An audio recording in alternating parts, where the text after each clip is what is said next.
मलकूत अल्लज़ी ला हयत लहू वला जिहत लहू वला कैफियत ला ला जुज़्व उज़्व लहू वला क़िस्म क़ुस्म क़सीम ला वला जिस्म जुस्म जसीम ला अल्लज़ी ला यतसव्वरु वला युतसव्वर ला यजरी अलैहि ज़मानुम वला यजरी अलैहि मकान वस्सलातु वस्सलामु अला अशरफिर रसूल इमामिल क़िबलतैन सय्यदिल इंसी वल जान वाला आलिहि व सुहाबिहि उलिस सिद्क़ि वल इहसान अम्मा बाद फ़ाऊज़ु बिल्लाहि मिनश शैतानिर रजीम बिस्मिल्लाहिर रहमानिर रहीम वक़ुर रब्बि ज़िदनी इल्मा सदक़ल्लाहुल अज़ीम व सदक़ रसूलुहुन नबियुल करीमुल अमीन रब्बि शरह ली सदरी व यस्सिर ली अमरी वहलुल उक़दतम मिन लिसानी यफ़क़हू क़ौली इमदाद कुन अज़रंजो गम आज़ाद कुन दर दीनो दुनिया शाद कुन या गौसे आज़म दस्तगीर गंज बख्श फैज़ आलम मज़हर नूर खुदा नाकिसारा पीर कामिल कामिलारा रहनुमा इन्नल्लाह व मलाइकतहु युसल्लूना अलन नबिश या अय्युहल्लज़ीना आमनू सल्लु अलैहि व सल्लिमू तस्लीमा। बावाज़ बुलंद पढ़िए अस्सलातु वस्सलामु अलैका या सय्यदी या रसूल अल्लाह व अला आलिका व सुहाबिका या सय्यदी या हबीब अल्लाह अस्सलातु वस्सलामु अलैका या सय्यदी या नबी अल्लाह व अला आलिका व सुहाबिका या सय्यदी या ख़ातमन नबिय्यीन। अल्लाह ताला जल्ल जलालुहु व अम्मा नवालुहु व अज़्ज़म शानुहु और उसके प्यारे महबूब हामिए बेकसां सरवरे मुरसलां स्याहिला मकाम जनाब मुहम्मद मुस्तफ़ा अलैहिस्सलाम की हम्दो सना के बाद मौजूद सामिन व हाज़रीन, पीर तरीक़त रहबर शरीयत अबुल अफ़ज़ल जमाल फ़ुक़हा मुफ्ती मोहम्मद अजमल कादरी रहमतुल्लाह ताला अलैह बाबा जी सरकार के उर्स मुबारक और जामिया हाज़ा के सालाना जलसा की ये दूसरी नशिस्त जारी व सारी है, जिसकी सदारत फरमा रहे हैं साहबज़ादा वाला शान पीर मुफ्ती ज़ियाल मुस्तफ़ा साहब कादरी अशरफ़ी ज़ीदा मजदहू। इसके अलावा तशरीफ़ फरमा है मेरे उस्ताज़ मुकर्रम प्रोफेसर हाफ़िज़ माज़ अहमद कादरी साहब, दीगर उलमाए कराम, हाज़रीन व सामईन। अल्लाह रब्बुल आलमीन की बारगाह में दुआ है कि मालिक हमारा यहाँ मिल बैठना अपनी बारगाह में कबूल व मंजूर फरमाए। नबी करीम सल्लल्लाहु अलैहि वसल्लम की मशहूर दुआ कुर रब्बी ज़िदनी इल्मा, ऐ अल्लाह मेरे इल्म में इजाफ़ा फरमा। तफसीर जलालैन में है कि रब्बी ज़िदनी इल्मा ऐ बिल कुरान, मालिक मेरे इल्म में कुरान के ज़रिए इजाफ़ा फरमा। जूँ जूँ कुरान नाज़िल होता रहा, नबी करीम सल्लल्लाहु अलैहि वसल्लम के इल्म में इजाफ़ा होता रहा और ये ग्रोह ऐसा ग्रोह है जिनके बारे में फरमाया वल्लज़ीना ऊतुल इल्म दरजात, फरमाया जिन्हें हमने इल्म अता किया उनके दर्जों को हमने बुलंद कर दिया है। जिन्हें इल्म मिला उनके दर्जों को बुलंद कर दिया है। मिशकात शरीफ किताबुल इल्म के अंदर ये हदीस मुबारका मौजूद है। नबी करीम सल्लल्लाहु अलैहि वसल्लम ने फरमाया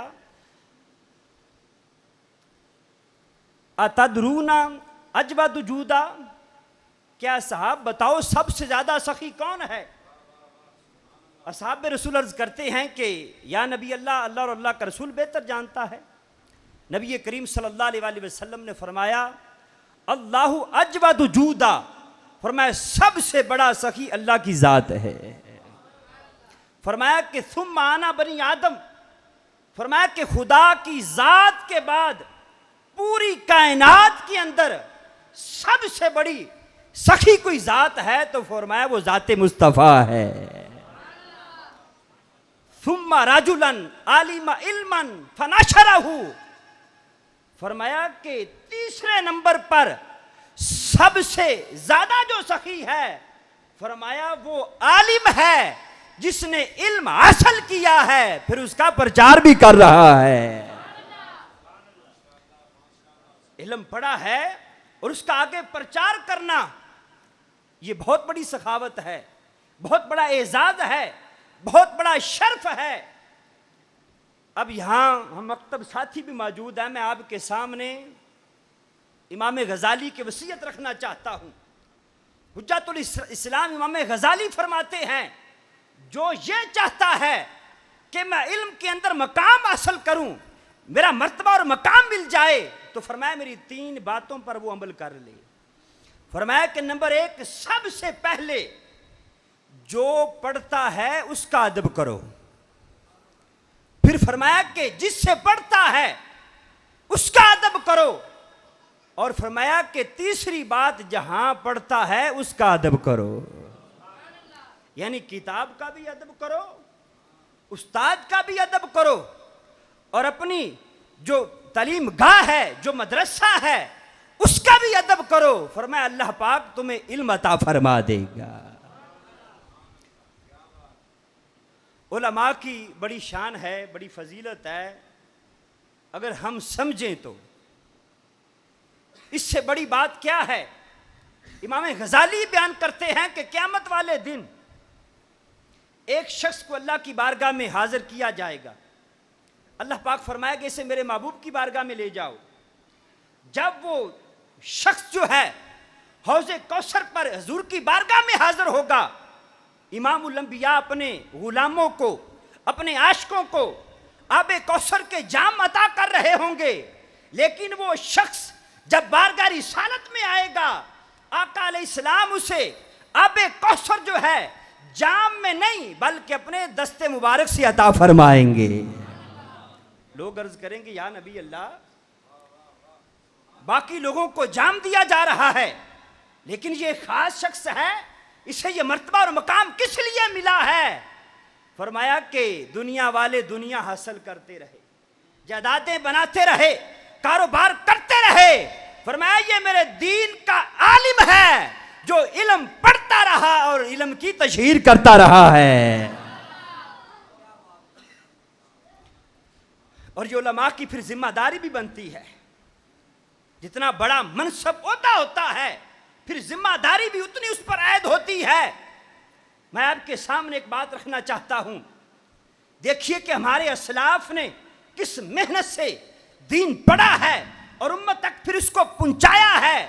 इमाम ज़हबी रहमतुल्लाह ताला अलैह 747 हिजरी आपकी वफात है।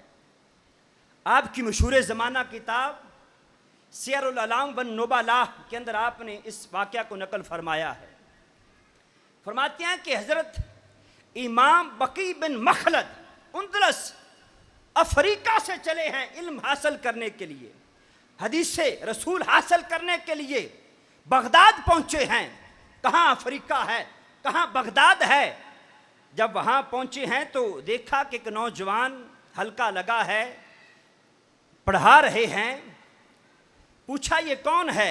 लोगों ने बताया कि ये याह्या बिन माइन है, इमाम याह्या बिन माइन।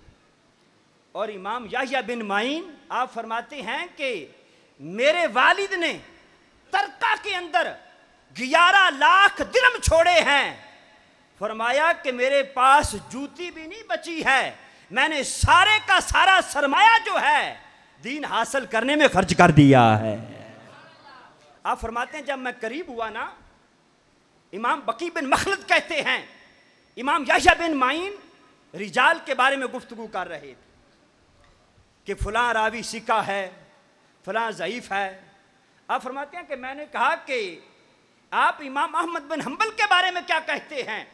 फरमाते हैं कि उन्होंने आगे से कहा दा अहमद बिन हंबल फ़इन्नहु इमामुल हदीस। कहा अहमद बिन हंबल की क्या बात करते हो, वो तो हदीस में हमारे इमाम लगते हैं। फिर कहा कि मैं उनसे मुलाकात करना चाहता हूँ, उनसे मिलना चाहता हूँ। आपने अपने एक शागिर्द को साथ भेजा। अब क्या है कि हज़रत इमाम बकी बिन मखलद इमाम अहमद बिन हंबल के दरवाजे पर पहुंचे हैं और जाकर कहा कि हुजूर मैं उंदलस से, अफ्रीका से आका अलैहिस्सलाम की हदीस पढ़ने के लिए हाजिर हुआ हूं। आगे से इमाम अहमद बिन हंबल ने फरमाया मुझे आपसे बड़ी मोहब्बत है, मुझे आपसे बड़ा प्यार है कि तू इतनी तड़प लेकर अफ्रीका से सरकार की हदीस पढ़ने के लिए आया है। कहा कि लेकिन मेरी मजबूरी या खल्क़े कुरान का मसला था। फरमाया मुझ पर पाबंदी है, मैं नहीं पढ़ा सकता। कहा हुजूर मैंने तो पढ़ना है। फरमाया नहीं मैं नहीं पढ़ा सकता, तेरी तरफ अपनी जगह मौजूद है, लेकिन हाथ में वक्त ने पाबंदी लगाई है, मैं नहीं पढ़ा सकता। अब देखिए बुजुर्गों में कितनी तड़प थी और जो है उन्होंने किस दयानतदारी के साथ जो है इल्म को पढ़ा है। कहा कि हुजूर हीला मैं बता देता हूं। कहा क्या हीला है? कहा कि मैं रोजाना साइलन फकीर बनकर, पुराने कपड़े पहनकर, सैल और फकीर बनकर आपके दरवाजे पर आ जाऊंगा, आकर सदा लगाऊंगा। आपने मुझे रुपया पैसा नहीं देना है, आपने मुझे दौलत नहीं देनी है, खाना नहीं देना है, बल्कि रोजाना मुझे आका अलैहिस्सलाम की एक हदीस सुना दिया करे।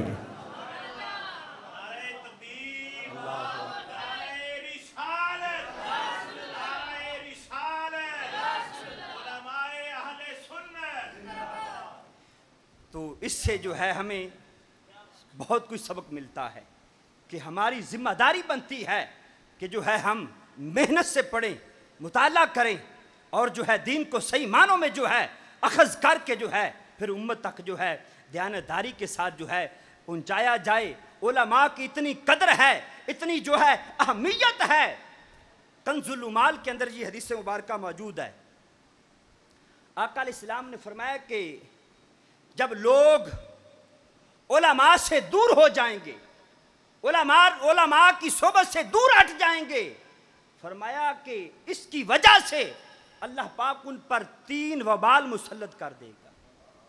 फरमाया नंबर 1, उनके कसब से बरकत खत्म हो जाएगी। देखते जाए, एक वक्त था घर में एक कमाने वाला था, सारे जो है आराम से अच्छे खासा जो है गुजर बसर होता था। आज सारे कमाने वाले फिर भी दौड़ लगी।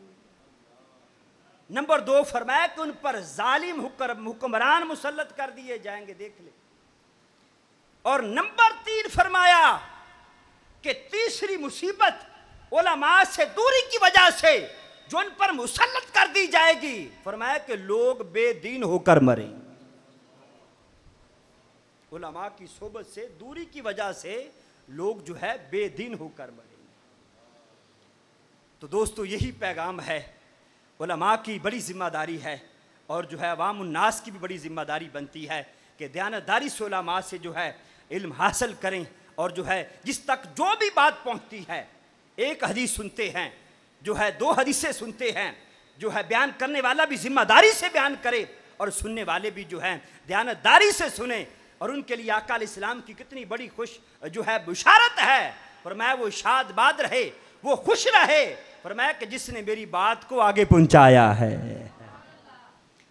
आखिर में मैं ये पैगाम भी देना चाहता हूँ, फी ज़माना आपको पता है कि ख़त्म नबूवत के ऊपर कितने हमले हो रहे हैं और अल्हम्दुलिल्लाह अल्लाह पाक ने अहले सुन्नत को ये जज्बा दिया है, ईमान की हरारत दी है कि जो है उलमा अपना किरदार अदा कर रहे हैं।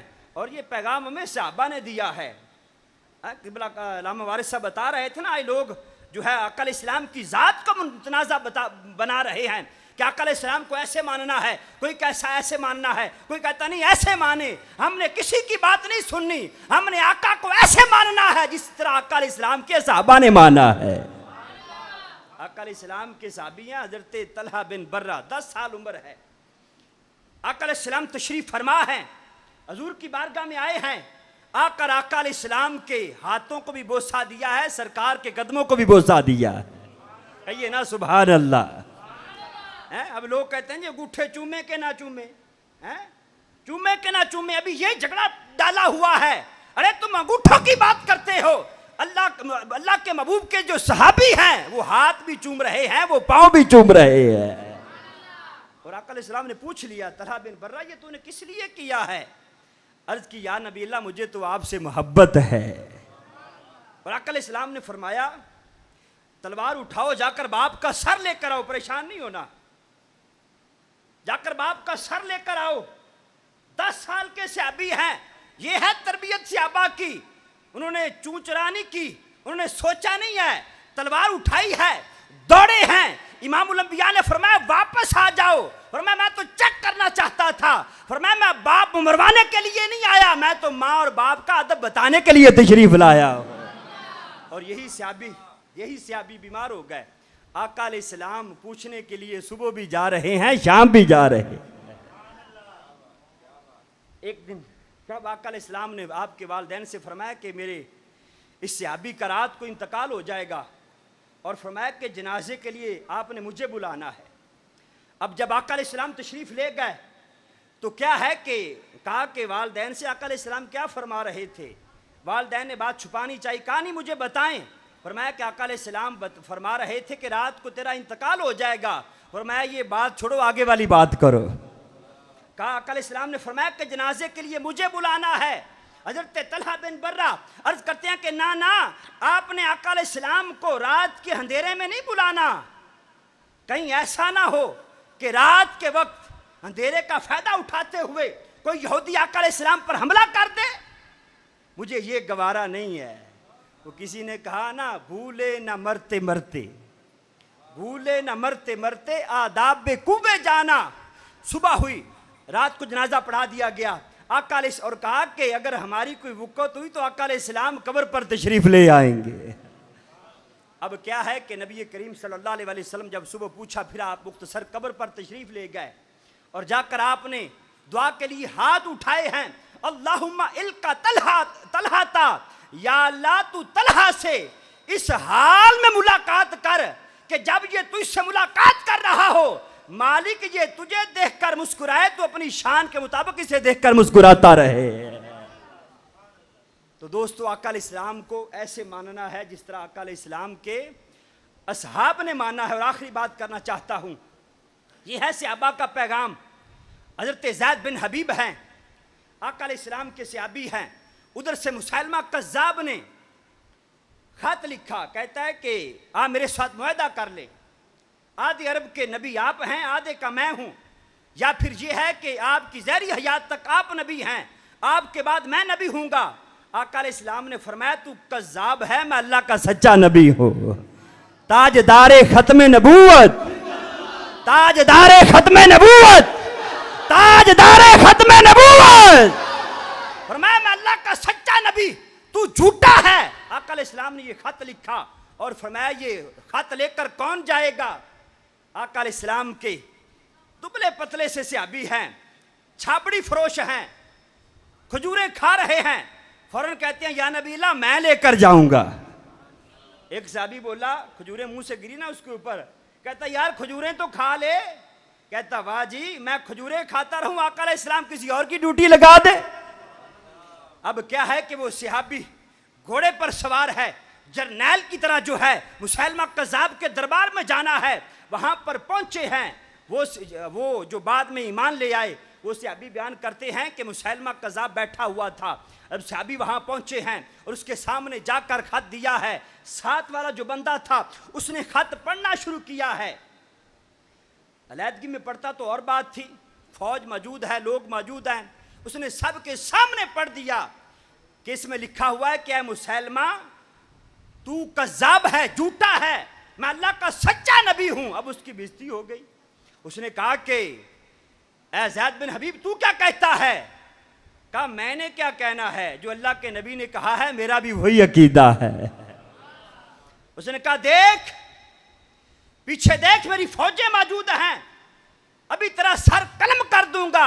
फरमाया सुन मेरे 11 बच्चे हैं, अभी एक बच्चा दूध पीता है। फरमाया जो चीज बंदे को कमजोर करती है, जो मजबूर करती है, कहा कि मैंने बच्चों को नहीं देखा, तेरी फौज को क्या देखूंगा। अब क्या है कि उसने तलवार उठाई है, कहा कि गर्दन काट दूंगा। फरमाया काटता क्यों नहीं है। उसने तलवार चलाई, एक बाजू कट गया, लेकिन सहाबी कहते हैं कि मैं देख रहा था कि मुसैलमा कज़्ज़ाब जो है उसके हाथ थरथरा रहे थे, कांप रहे थे, लेकिन हजूर के सहाबी हजरत ज़ैद बिन हबीब चट्टान की तरह खड़े हैं। मियां मोहम्मद बख्श बोले हैं, फरमाते हैं कि कच्चा रंग ललारी वाला, कच्चा रंग ललारी वाला, चढ़दा लैंदा लैंदा, इश्क तेरे दा रंग मुहम्मद चढ़ जाए फेर नहीं लैंदा। फरमाया अब क्या है कि तलवार चलाई है, गर्दन कटी है, शहीद हो गए। उधर मुसैलमा के दरबार में हजूर का आशिक शहीद हुआ है, इधर मदीने में बैठे सरकार की आंखों में आंसू आ गए हैं। फरमाया कि मेरे गुलाम को शहीद कर दिया गया है। और बात यहाँ पर ख़त्म नहीं हुई है। दुनियादार के लिए कोई जान देता है जो है उसका कोई मूल्य नहीं पड़ता है, लेकिन ये बारगाह रिसालत है। अब क्या है कि आका अलैहिस्सलाम ने फरमाया कि मेरे आशिक को शहीद कर दिया गया है, और साथ में फरमाया कि जब शहीद हुए हैं ना, अल्लाह पाक ने उसके लिए जन्नत के 8 दरवाज़ों को खोल दिया है।